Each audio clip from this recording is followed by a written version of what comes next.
사람을 평가할 때는 그 사람이 죽고 난 뒤에 사후에 진정한 평가가 나옵니다. 그 사람이 어떻게 살았는가를 보기 위해서는 장례식장에 가보면 단박에 알 수가 있습니다. 많은 사람들이 사랑하고 존경하고 흠모받던 사람은 장례식장이 다릅니다. 오늘 본문의 말씀은 엘리야가 죽는 장면이에요. 엘리야의 마지막 장면, 엘리야의 장례식 장면입니다. 오늘 성경 말씀 보면 9절이 시작이 요단강을 건너매 이렇게 시작이 되고 마지막 14절 끝에도 엘리사가 요단강을 건너니라 이렇게 시작이 됩니다. 이런 사람이 죽었을 때 장례식 찬송이 있어요. 요단강 가에 섰는데 내 친구 건너가네. 그게 장례식 곡이에요. 주일날 장례식 곡을 시작부터 부르니까 좀 분위기가 거시기하죠. 오늘 본문의 말씀은 엘리야의 마지막 장례식 장면인데 엘리야가 누구일까요? 저는 여기 엘리야가 요단강을 건넜다. 이 사람은 일평생을 건넌 사람이다. 사람이 살아가면서 건너야 될 게 세 가지가 있다 그래요. 첫째, 시대를 뛰어넘어야 돼. 그 시대의 고통, 그 시대의 한계를, 그 시대의 문제를 뛰어넘어야 되고, 둘째는 사람을 뛰어넘어야 됩니다. 사람의 장벽, 인의 장막을 뛰어넘어야 됩니다. 부모님이든 그게 자신이든 사람의 한계를 뛰어넘어야 되고, 세 번째는 지경을 넓혀야 됩니다. 아브라함이 유프라테스 강을 건너서 믿음의 조상이 된 것처럼, 모세가 홍해를 건너서 이스라엘을 만든 것처럼, 여호수아가 요단강을 건너고 메이플라워 배를 타고 120명이 대생을 건너서 미 합중국을 만들고, 동남아를 건너간 사람들이 차이나타운을 형성하고 동남아 경제의 70%를 좌지우지하듯이 한 시대에 건너간 사람들이 다음 세대를 차지하게 되는데, 여기 엘리야가 건너매 엘리사가 건너니라. 우리가 흔히 심리학적으로 얘기할 때 엘리야 콤플렉스 이런 얘기를 합니다. 엘리야는 콤플렉스가 많은 사람이에요. 엘리야는 약점이 많은 사람이에요. 그런 엘리야를 오늘 본문에 하나님은 이스라엘의 병거와 마병으로 들어 쓰신 하나님, 하나님의 구원 역사의 방식이 하나님은 약한 자를 강하게 쓰시는 거예요. 미련한 자를 들어 쓰시는 거예요. 그렇잖아요. 엘리야를 통칭으로 얘기할 때 콤플렉스다. 엘리야는 슈퍼맨이 아닙니다. 엘리야는 종자가 탁월한 사람이 아니고 아주 문제가 많은 골칫 덩어리, 엘리야 콤플렉스다. 집안이 스펙이 없는 사람이에요. 디셉 사람 엘리야, 전혀 가문이 아버지 함자도 없는, 학벌이 없는 농사꾼, 부모가 누군지 이름도 없는 그런 전혀 스펙이 없는 사람이 엘리야입니다. 정신력이 얼마나 약했는가 하면 이세벨이라는 여자한테 문자 하나 받고 까무러쳐가지고 거의 공황장애, 신경쇠약, 우울증이 발작을 해서 로뎀남 밑에서 자살을 감행할 만큼 정신력이 아주 약한 사나이예요. 그가 살았던 시대가 명랑한 시대가 아닙니다. 남쪽 유다, 북쪽 이스라엘에서 가장 악독한 왕이 아합 왕이에요. 하나님의 선지자들을 잡아 죽이던, 생명의 위협을 느끼면서 활동을 했던 선지자가 엘리야입니다. 엘리야는 종합적으로 콤플렉스다. 그래서 오늘 제목을 콤플렉스가 스타렉스로 이렇게 적었어요. 스타렉스란 뜻은, 스타라는 건 별이란 뜻이고 렉스라는 말은 라틴어인데 별 중에 별이다, 황제다, 그런 뜻입니다. 엘리야라는 사람은 많은 한계점을, 약점을, 콤플렉스를 가지고 있었지만 하나님은 그런 엘리야를 들어서 이스라엘의 병거와 마병이라는 구약을 대표할 수 있는 국보급적인 그런 선지자로 쓰신다는 거예요. 여러분, 다윗을 보든지 사도 바울을 보든지 비슷합니다. 사도 바울은 육체에 가시가 있어서 아무리 기대도 낫지 않은 몸에 지병을 달고 다닌 사람이고, 성격은 개떡 같아가지고 선생님, 담임 목사님 바나바와 심히 다투고 피차 갈랐을 만큼 아주 성격상으로 문제가 있는 사람, 해방자요, 핍박자요, 악질적인 사람, 전도를 해도 곱게 못하고 막 셀이 붙어가지고 감옥에 갇혀야 직성이 풀리는 사람. 그랬던 그 사도 바울이 나중에 가서 보면 내 은혜가 내게 족하다. 나는 막 약할 때 강해진다. 나는 어떤 형편에 갖다 놔도 막 일체의 비결을 배웠다. 가난한 데나 부한 데나 어디 갖다 놔도 내가 자족하기를 배웠지 않냐. 다윗도 그렇습니다. 10년 이상을 쫓겨다니고 피난 다니고 그렇게 살아가면서도 내 잔이 넘치나이다. 다윗의 시편의 고백입니다. 하나님의 그 시대에 쓰신 종들은 많은 컴플렉스를 가지고 그것이 변해서 스타렉스가 된다는 거예요. 한국 사람들은 한해민족입니다. 한해민족. 대한민국 어느 골짜기를 가도 전설 따라 삼천리가 없는 데가 없어요. 빗자루 귀신, 몽달 귀신, 처녀 귀신 얘기가 없는 데가 없어요. 다 골짜기 방방곳곳마다 워헌한 맺힌 사연이 많은 동네거든. 한국 사람은 한해민족이라고. 근데 한이 그대로 두면 한이 상처가 되고 트라우마가 되고 이게 썬뿌리가 되면 아주 사람을 고약하게 만들어버려요. 여러분, 강아지를 키워도 늘 귀여워하고 맛있는 거 주고, 그런 강아지는 주인 나타나면 꼬리가 빠지도록 한답니다. 늘 얻어차이고 그런 구박받은 강아지는 사람 나타나면요 책상 밑에 들어가가지고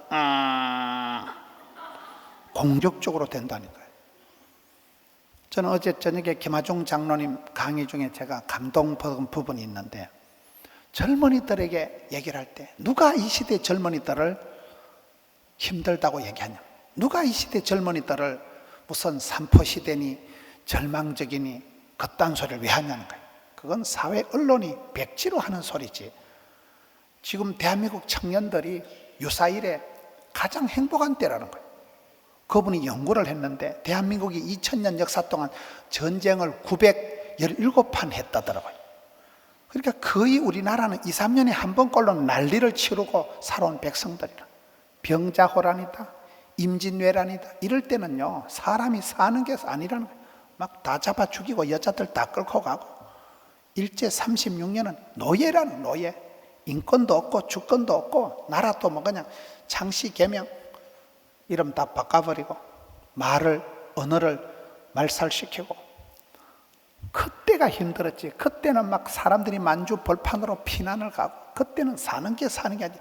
지금은 대한민국이 세계 10대 무역 강국에 들어가고, 대한민국이 지금 청년들이 아주 호강에 받쳐서 똥 싸는 소리하고 자빠졌다는 거예요. 그렇게 지금 대한민국이 비참한 시대가 아니라는 거예요. 옛날에 병자호란 때, 임진왜란 때 난리통에 그때는 사는 게 아닌 참혹한 시절이 있었지. 지금은 대한민국이 너무나 축복받은 땅이고 청년들에게 얼마든지 기회가 있다는 거예요. 그렇습니다. 여기에 엘리야 콤플렉스다.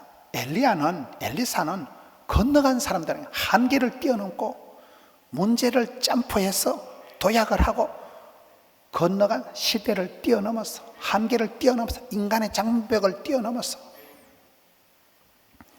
한국 사람들은 한해 민족이기도 하지만 한국 사람들을 얘기할 때 한이 변해서 흥이 된다는, 한국 사람들은 신명을 즐기고 가물을 즐기고 풍악을 울리고 시조를 얽고 백이민족 뽀얀 흰옷을 입고 아침이 고요한 나라가 대한민국이라는 거예요. 한이 맺힌 민족이기도 하지만 한해 민족이기도 하지만 한국 사람들은 그 한을 변해서 가락을 실어서 풍악을 즐기고 시조를 얽고 신명을 아는 가무, 노래 가짜, 춤출 무자. 할머니들요 경로대학 가보세요. 음악 틀어놓으면 다 잡아 돌립니다. 다 웬만한 할머니들은 리드미컬하게 춤추는데 은사받은 할머니들이 많아요. 한국 사람들은 가슴에 한이, 옹알이가 있지만 이걸 한을 한으로 남겨두면 옹알이 되고 악성 바이러스가 뭉쳐서 암덩어리가 되듯이 되지만은, 이것이 여러분 예수 믿는 사람은 디모데전서 4장 5절에 하나님이 지으신 것이 선하기 때문에 감사함으로 받으면 버릴 것이 없기 때문에 말씀과 기도로 거룩해진다는 거예요. 한이 변해서 흥이 되고 신명을 알고 풍악을 즐기고 가물을 즐기고 백이민족, 옛날 사진들 보세요. 뽀얀 치마 저고리 입고. 대한민국은 그런 나라예요. 한이 변해서 흥으로 된다. 콤플렉스가 스트레스가 되고 스트레스도 양념이 되고, 여러분 가난한 자, 심령이 가난한 자가 복이 있는 게 뭡니까? 애통하는 자가 복이 있는 이유가 뭡니까? 가난하니까 그런 거예요. 제가 지난주에 어디 집회를 갔는데 그 목사님이 저를 보더만, 목사님은 어디서 그런 에너지가 나와서 전국을 싸돌아다니는 거예요. 제가 단박에 대답하기를, 제가 콤플렉스가 많은 사람입니다. 그렇습니다. 콤플렉스가 이게 스트레스가 된다니까요. 저는 어릴 때 어머니가 예를 들면 앞집, 뒷집, 옆집에 가면서 돈 빌리는 게 딱 싫었어요. 아버지 돌아가시고 엄마가 강호이, 양호이, 문호이, 동호이 줄줄이 키우는데, 이것들이 아침마다 뭐 공책 산다, 필통 산다, 노트 산다. 전에는 뭐 돈을 한 푼 얻어야 까자라도 사 먹으니까요. 공책이 노트입니다만은 공책 산다, 노트 산다 하면서 돈을 얻으려고 하면 집구석에 돈이 한 푼도, 농사 짓는 촌에는 돈이라는 게 없습니다. 콩을 팔아야, 무슨 뭐 송아지를 팔아야 돈이 있으니까 엄마가 빌리러, 요 집에 가서 500원, 저 집에 가서 300원. 내가 그게 다 꼴보기 싫은 거예요. 내가 앞으로 장계를 가면 내가 피를 뽑아서라도 내가 처자식은 내가 안 굶긴다. 제가 기도할 때 하나님 빌어먹게 하지 마옵시고, 우리 집구석 얘기를 하는 거예요. 난 빌어먹는 게 싫었어요. 저는 내가 지금 나가서 호떡 장사를 해도 내가 빌어먹을 자신은 없어. 호떡 구워가지고 성가대 팔지 뭐, 강매를 해가지고 성가대 안 사먹기만 해봐라. 성가대원들 집에 가서, 택배로 집에 가서 막 밤 12시 띵동띵동 해가지고 막 호떡 왔습니다. 나는 팔 자신 있어. 안 사먹기만 해봐라. 입에 쳐넣어가지고 막. 왜 그렇습니까? 처자식이 빌어먹는 게 뭐가 좋아요? 자식들이 빌어먹는 게 뭐가 좋아요? 전 어릴 때 어머니가 앞집 뒷집에 돈 빌리러 다니는 꼬라지가 딱 보기 싫었어요. 그것이 콤플렉스란 콤플렉스. 그래서 심령이 가난한 자가 복이 있다는 것이, 가난이 교사고 시장이 반찬이고 우는 아이 젖주고, 그래서 그 콤플렉스가 해도 중단할 수 없는, 포기할 수 없는 에너지가 된다는 거예요. 그게 여기에 여러분, 엘리야는 콤플렉스 덩어리였지만은, 많은 한계점이 있었던 사람이지만은, 하나님 그 엘리야를, 구약을 대표할 수 있는 막강, 최강, 국보급적인 이스라엘의 병과 마병으로 만들어 가신다는 거예요. 오늘 많은 사람들이 자기의 약점, 자기의 한계점, 자기의 어떤 콤플렉스를 털 신령과 진정으로 묵상하시다가 약간 신경쇠약이 온다거나 약간 우울증이 온다거나 약간 정신분열이 온다고 보는 거예요. 기독교 역사는 하나님은 약한 자를 들어서십니다. 병든 자를 들어서십니다. 모자라는 것들을 들어서시는 거예요. 그래서 저는 오늘 엘리야는 건너간 사람이구나. 한계를 뛰어넘고 시대의 고통을 짬뽀해서 사람의 장벽을 뛰어넘고 건너간 사람이라니까. 엘리야가 관심이 있는 것은 열왕기상 18장 30절에 무너진 제단을, 빵군한 제단을 수축한 사람이에요. 이 시대가 가정이 해체되고 교실이 붕괴가 되고 경제가 무너지고 진리가 무너지고, 이 시대는 다 무너진 시대, 빵군한 시대, 경제가 모든 것이 무너진 시대인데, 하나님의 사람들은 세우는 사람들이에요. 빵군한 제단에 2단 3단들이 들어와 가지고, 여러분 거짓 선지자 바알과 아세라가 들어와서 난장판을 벌이는 그 빵군한 무너진 제단을 깨끗하게 수축하고 그 자리에 엎드려서 기도하다가 불로응답 받은 사람이 엘리야잖아요. 무너진 것에 대한 관심이 있어야 되는 거예요. 빵구 내고 터주고 해파하는 자가 아니라, 이 시대에 무너진 가정을 세우고 무너진 경제를 일으키고 무너진 교회를, 지금은 엘리야 때처럼 주 말씀이 선포되네, 말씀이 선포되고 예배드리는 그 장소를 수축한 사람이 엘리야라는. 먼저 그의 나라와 그의 의를 구하라. 항상 조국과 민족, 항상 구국적인, 항상 하나님 나라를 먼저 구하는 사람은 빌어먹는 법이 없어요. 먼저 그의 나라와 그의 의를 구하면 모든 것을 더하시는 분이기 때문에. 사람은 살아갈 때 반드시 한계가 온다는 거예요. 체력의 한계, 재정의 한계, 인격의 한계. 그 어느 시점 되면 임계점이, 한계점이, 장벽이 나타나는데, 우리 하나님은 어떤 분이실까요? 한계가 올 때마다 다음 단계로 건너가게 하더라. 시대를 뛰어넘어서 한계를 점프해서 여기에 보면 엘리야 때가 다 되니까 하나님 엘리야를 데려가시는데 불소리와 불말이 나타나서 해울이 바람을 타고 하늘로 홀라당 데려가. 이 땅에 시체도 남겨놓지 않고 그대로 데려가 버려. 우리가 어떤 문제를 맞이할 때, 큰 한계점을 맞이할 때 그때 엎드려 기도하다 보면 하나님은 전혀 새로운 차원의 새로운 단계로 우리를 이끌어 가시는 거예요. 개가 있는데 대개, 꽃게, 킹크랩 알아요? 그 개가 자랄 때 17번에서 20번 정도의 껍질을 벗어야 개가 큰 개가 된대요. 대개가. 개들은 만날 때 인사할 때 니 몇 번 벗었나 이게 인사라는 거예요. 한 17번에서 20번을 벗어야 이제 대개가 큰 개가 되는데 그 단단한 껍데기를 못 벗어나면 그 껍데기가 무덤이 되어버리는 거예요. 반드시 그 단단한 껍데기를 벗어나야 큰 개가 되는데 그걸 못 벗어나고 여기가 조사원이 하면 거기가 무덤이 되어버린다니까요.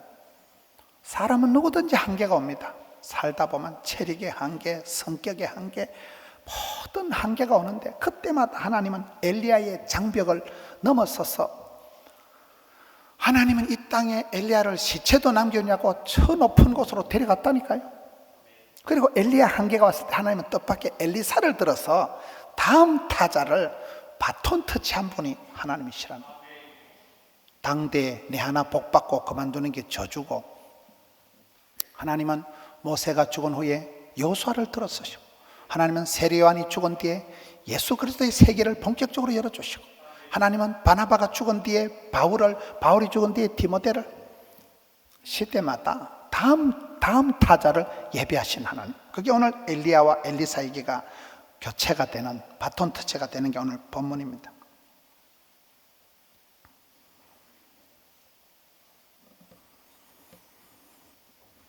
엘리야가 건너갔다. 엘리사가 건너갔다. 많은 사람들은 자기의 약점 때문에, 자기의 그런 핸디캡 때문에, 자기 어떤 콤플렉스 때문에 그걸 생각하다가 자기 한계를 벗어나지 못한다니까. 우울해지고 위축이 되고. 저는 오늘 성경을 통해서 엘리야는 콤플렉스 덩어리였지만, 엘리야 콤플렉스라는 전문 심리학적인 용어가 있어요. 그런 엘리야가 어떻게 여기서 이스라엘의 병거와 마병이 되는 최고의 지도자로, 구약을 대표하는 지도자로 쓰임받았을까요? 하나님의 구원 방식이 그렇다는 거예요. 엘리야가 건너가며 천국에 가기 전에, 죽기 전에 내가 네게 어떻게 할지를 구하라. 엘리사가 이르되 당신의 성령이 하시는 역사가 갑절이나 내게 있게 하소서. 이 최후의 기도가 중요해요. 최후의 기도, 마지막 기도가 중요해요. 사람은 죽을 때 그 사람의 진면목이 평가가 나오는 것이고, 예수님은 십자가에 돌아가시고 난 뒤에, 부활하시고 난 뒤에 여러분 제자 훈련이 마무리가 되는 거예요. 예수님 십자가에 돌아가시기 전까지 거의 많은 제자들이 몰랐어요, 예수님을. 복음의 핵심은 십자가와 부활이거든요. 예수님이 날 위해 죽으심과 그리고 다시 사신 것이 복음의 핵심인데, 예수님이 돌아가시고 난 이후에 구원 역사가, 제자 훈련이 완성이 되듯이 여기도 엘리야를 데려가기 전에, 죽기 전에 마지막으로 네가 한번 기도해봐라. 마지막 기도, 유언이기 중요한 거예요. 삼손의 마지막 기도를 보세요. 삼손의 마지막 기도가 뭡니까? 그가 죽기 전에 하나님 나를 기억하여 주옵소서. 제가 미스터 3입니다. 엄마가 기도해서 낳은 아들 제가 삼손입니다. 제가 나시린입니다. 제가 비록 지금은 이렇게 비참하게 되었지만 하나님 나를 불쌍히 여겨주시고 저를 한 번만 기억해 주옵시고 이번만 강하게 하시고 단번에 원수를 갖게 해 주옵시고. 왜? 마지막이니까요. 숨통이 끊어지기 전에 마지막 기도를 하고 그 기도를 하나님 들으셔서 그가 블레셋 2층에만 방백들, 블레셋의 그 대적들의 지도자가 3,000명이 있었는데 한 방이 없어요. 그가 천하장사 때 해치운 군대가 아니라 죽을 때 마지막 기도에서 응답받은 숫자가 2층에만 3,000명이 있었으니까요. 그가 한 번의 기도를 이번만 강하게 해달라고 해서 응답을 받고 그 대적 블레셋을 20년 동안이나 막아서 태평성대를 가지고 이스라엘을 지켜낸 사사소 역할을 했습니다. 개인적으로는 망했지만은 20년짜리 유통기한 사사는 그렇게 감당을 합니다. 마지막 기도가 중요해요. 저는 다윗의 마지막 기도를 디모데후서 4장 11절로 봅니다. 사도 바울이 많은 편지를 보냈지만 최후의 편지가 디모데후서거든요. 디모데후서를 쓰고 사도 바울이 순교를 당합니다. 그가 죽기 전에 마지막 편지가 디모데후서 내용이 3장에 보면 마지막 때에 고통의 때가 온다. 종말의 때에 고통의 때가 올 것이다. 겨울이 오기 전에 어서 오거라. 마가를 내리게 데려오라. 이러면 사도 바울의 인생길을 한마디로 겨울길이라. 겨울길. 폭풍 한설이 몰아치고 눈보라가 몰아치고 땅이 깡깡 얼어터진 겨울길을 걸어간 것이 사도 바울의 사역이다. 선교 여정이다. 이렇게 하거든요. 사도 바울이 겨울 전에 퍼뜩 오거라 이런 말을 잘 안 해요. 여러분 서신서를 보면 사도 바울이 언제 이것더라 돈 좀 붙여라, 교회에다 연판장 돌려가지고 서명 날인해서 좀 센 변호사 떼가지고 내 좀 석방 좀 시켜라, 이것더라 맛있는 거 좀 사서 보내라, 피자도 좀 사서 보내고 청도 반시도 좀 사서 붙이고. 사도 바울이 자기 개인의 영달을 위해서, 자기 석방을 위해서, 자기 건강을 위해서 한마디도 부탁한 적이 없어요.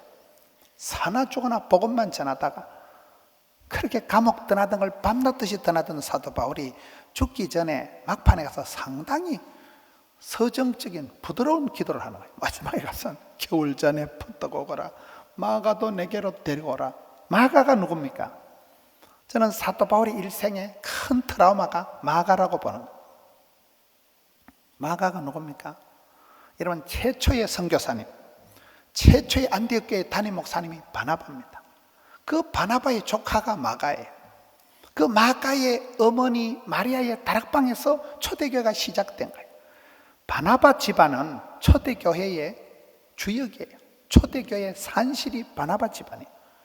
그 누이 다락방에서, 마가의 다락방에서 120명 기도하다 성령이 임하면서 초대교회가 탄생되고, 권위하는 자 늘 남들 상담을 잘해주고 자기 재산을 팔아서 헌신을 하고, 최초의 선교사님, 성령 충만하고 믿음이 착한 사람 바나바. 그 바나바가 돌깡패 같은 자식이 하나 있었는데 그 자식이 그때 사울이잖아요. 사람들이 다 두려워하고 교회를 해코지하고 교회를 핍박하던 자, 해방하던 자, 악질적인 사람이 사울이라는 청년이 있었는데 사도들이 다 두려워했는데 그 착한 사람 바나바가, 최초의 선교사님이 다소에 가서 거기서 그 깡패 같은 아이를 스카웃을 해서 키운 사람, 최초의 사울을 스카웃해서 전도사로 세운 사람이 바나바입니다. 그런데 역사가 흘러가면서 두 분 스타일이, 리더십 스타일이 충돌이 일어나는 거예요. 사도 바울은 일 중심인 사람이기 때문에 일을 못하고 비실거리는 걸 확 잘라버리는 거예요. 반대로 바나바는 관계 중심인 사람이에요. 선교 여행을 갔는데 분명히 단장님이 바나바, 담임 목사님이 단장님인데 일하는 스타일이 바나바 목사님은 얌전하고 사도 바울이 원칵 나대니까 시간이 지나면서 사도 바울이 대장질을 하니까 조카가 불안한 거예요. 분명히 우리 삼촌이 단장인데 저 굴러온 개벽다구 같은 게 설치네. 마가가 실망을 해가지고 내가 우리 삼촌이 선교 단장, 삼촌이 담임 목사인데 왜 저런 이상한 깡패 같은 자식이 와가지고 왜 설치냐. 그래서 실망을 하고 사표를 내고 이 마가가 탈락해버립니다. 선교팀에서 빠져버립니다. 그것을 계기로 두 분 사이에 큰 분쟁이 일어납니다. 성경의 가장 위대한 인격적인 이 바나바가 사도행전 15장에 가서 보면 바울과 바나바가 심히 다투고 피차 갈랐으니라. 성경에 그런 기록이 드물어요. 그런 훌륭한 사람, 성령 충만한 사람, 착하고 믿음이 충만한 바나바가 바울하고 대충돌이 일어나면서 심히 다투고 둘이 찢어지면서 역시 바나바는 조카 마가를, 실패한 마가, 뿔난 마가를 데리고 구브로로 갑니다. 구브로가 사이프러스가 바나바의 고향이에요. 항상 바나바는 내향적입니다. 항상 고향부터 챙기고 조카부터 챙기고. 그날 이후로 성경 역사에 바나바라는 이름이 등장을 하잖아요. 바나바는 그저 역사의 뒤안길로 사라지고 말고, 그날 이후로 사도 바울이 거침없이 선교 사역을 하다가 죽을 때가 되어서 디모데후서 4장쯤 돼서 가슴에 옹알이를 풀고 싶은 거예요. 내가 선생님에게 나를 키워준, 나를 스카우트해준 사부님에게 내가 이럴 수는 없다. 내가 선생님 가슴에 대못을 박았지 않냐. 그 싸움이 일어난 분쟁의 화근이 마가 그 자식이거든요. 마가를 데리고 온다. 내 인생의 백해무익한 존재가 마가였는데 지금은 유익한 자다 이러면서 유익한 자 마가를 데리고 오라. 그게 사도 바울의 마지막 편지고 마지막 기도고, 그리고 사도 바울이 순교를 당합니다. 사람은 마지막엔 다 풀고 싶은 거예요. 이 가슴에 맺힌 옹알이를, 원한 맺힌 것을 풀고 싶은 거예요. 여기에 지금 엘리야가 죽기 전에 엘리사에게 네 마지막으로 기도해봐라. 그러니까 당신의 성령이 하시는 역사가 갑절에는 이게 없었어. 왜 그렇습니까? 여러분, 사람이 세워지고 사람이 변화되는 것은 교육을 해서 잔소리해서 되는 게 아니에요. 성령님만이 사람을 감화, 감동, 역사를 만드십니다. 그걸 지금 얘기하는, 당신 속에 역사하신, 지금까지 당신을 여기까지 세워오신 성령님의 역사가 내게 갑절이나 있게 해달라. 힘으로 능으로 안 되고 이건 주의 신으로 되기 때문에 성령님의 역사가 갑절 있게 해달라. 물론 갑절이라는 것은 장손에게 두 몫을 주는 후계자를 삼는 것을 말합니다마는 성령의 역사가 내한테 갑절 있게 없었어. 10절에 네가 어려운 일을 구하는도다. 저는 이런 모습을, 우리가 이왕 기도하는 것 잘하자, 어차피 기도하는 것 세게 하자. 10분 기도를 하지 마세요. 하나님 쭈쭈바 2개만 주세요. 그런 거 기도하지 말고 전방에 가서 사 먹으라니까요. 기도를 세게 해야 돼. 어려운 일을 해야 돼. 이거는 사람이 힘으로 말로 되는 게 아니고 성령님만이 할 수 있는 일이기 때문에 성령의 역사가 갑절에 있게 없어서, 엘리야가 불수레와 불말이 나타나서 해오리 바람을 타고 하늘로 데려가 버렸잖아요. 성령님은 불입니다. 사도행전에 성령님이 불처럼 바람처럼 역사하죠. 이 성령님의 역사로 엘리야는 이 땅에, 그가 한계가 왔을 때, 체력의 한계, 모든 한계쯤이 왔을 때 이 땅에 시체도 남기지 않고 저 높은 곳으로 홀라당 데려가신 분이 성령 하나님이시라는, 불수레와 불말이 나타나 해오리 바람을 타고 올라가는. 13절에 엘리야의 몸에서 떨어진 겉옷을 주워가지고 요단강에 서서 엘리야의 하나님 어디 계시니까, 이 겉옷을 주워왔다는 게 이게 재밌어요. 겉옷. 선생님의 폼이라도, 선생님의 흉내라도, 선생님이 가졌던 껍데기라도 가져보잖아. 저는 이게 중요하다고 보는 거예요. 오늘 이 시대가 본때가 없는 것은 내리사랑, 원리효도가 안 되는 거예요. 선배도 없고 원로도 없고 어른도 없고, 이게 이 시대의 문제예요. 선생님이 가졌던 겉옷이라도 들고, 내 사부님이 들고 있었던 껍데기라도, 폼이라도, 형식이라도 갖추자. 여기서부터 역사가 벌어지는 거예요. 여러분, 경건의 능력이 중요하지만 경건의 능력은 경건의 폼에, 경건의 모양에 갇히는 거예요. 패션 테라피입니다. 옷을, 정장을, 신사복을 차려입으면 신사가 되는 거예요. 그렇잖아요. 오늘 이 시대가 경건의 모양, 경건의 폼, 기도의 자리라도 확보하고, 기도의 능력은 나중 문제고 기도의 능력은 하나님이 하실 문제고, 내가 폼이라도 자세라도 껍데기라도 흉내라도 내보자. 선생님 몸에서 떨어진 겉옷을 주어가지고 요단강을 칠 때 요단강이 갈라지고 그도 엘리사도 요단을 건너니라. 사랑하는 성도 여러분, 우리가 살아가다 보면 늘 자기만의 한계가, 자기만의 콤플렉스가, 자기만의 핸디캡이 있습니다. 오히려 큰 소리 치는 게 그 사람의 약점이다, 이런 말이 있어요. 우리 하나님은 약한 자를 강하게 쓰시고, 하나님이 지으신 모든 것이 선하기 때문에 약점조차도 그 약점 때문에 그 사람이 겸손할 수밖에 없고, 약점 때문에 그 사람이 기도할 수밖에 없다가 하나님을 상대하고 하나님 앞에 엎드려서 울다가 불다가 마침내 하나님이 들어 쓰시기 시작하면, 이 약한 자, 문제투성이, 콤플렉스의 화신인 엘리야 콤플렉스가 세상에 감당할 수 없는 구약 막강 최강의, 여러분, 이스라엘이 병거와 마병이 되는 국보급적 나라의 전쟁 억제 능력을 갖춘 한 사람이 되기 때문에 저는 지금도 늘 그렇게 생각합니다. 가정이나 배경이나 환경이나 스펙이나 조건을 걱정할 필요가 없어요. 하나님 한 사람 엘리야를 들어 쓰시면 이스라엘의 국방 능력을 만드시고, 한 사람 집사님 한 분이, 권사님 한 분이 정신을 딱 차리면 하나님이 그 사람을 일당백으로 만드셔서 그 사람 때문에 시스템이, 조직이, 문화가, 역사가 확 펼쳐지는 것입니다. 그래서 하나님의 눈으로 여러분 약점을 보지 마세요. 여러분의 약점을 묵상해 보세요. 나는 왜 이럴까? 나는 도대체 어찌된 인간인가? 3일만 신령과 진정으로 묵상해 보세요. 정신분열이 온다던가 우울증이 온다니까요. 하나님의 방법은 약한 것을 강하게 쓰시는 방법입니다. 강한 것을 자랑할 필요도 없지만 약한 것을 부끄러워할 필요도 없는 거예요. 콤플렉스 덩어리 이 엘리야가 이스라엘의 병거와 마음이 돼서 스타렉스가 되었듯이, 스트레스도 양념이고 팽팽한 긴장감이 있을 때 그냥 바쁠 때 진도가 팍팍 나가면서 돌아서면 한 주간이 지나고 돌아서면 세월이 흘러가고 죽을 틈도 망할 틈도 없이 아플 틈도 없이 그냥 타이트하게 살아가. 이 엘리야가 이스라엘의 국부적인 사람이 되었듯이, 그리고 엘리사에게 바톤이 넘어가면서 구약성에서 가장 많은 기적을 행한 사람이 엘리사입니다. 이 시대의 한계를 뛰어넘어서 약점을 지나서 약점이 강점으로, 콤플렉스가 스타렉스로, 스트레스조차도 그것을 엔조이하면서 하나님이 주신 것은 뜻이 있어서 나를 더 강하게 하시려고, 나를 더 겸손하게 하시려고, 새로운 차원으로 내 삶을 이끌어 가시려고 하나님의 손길에 붙잡혀서 한 시대의 약점을 강점으로 강담하는 우리 성도님들 되시기를 축원합니다. 우리 아버지 하나님 감사합니다.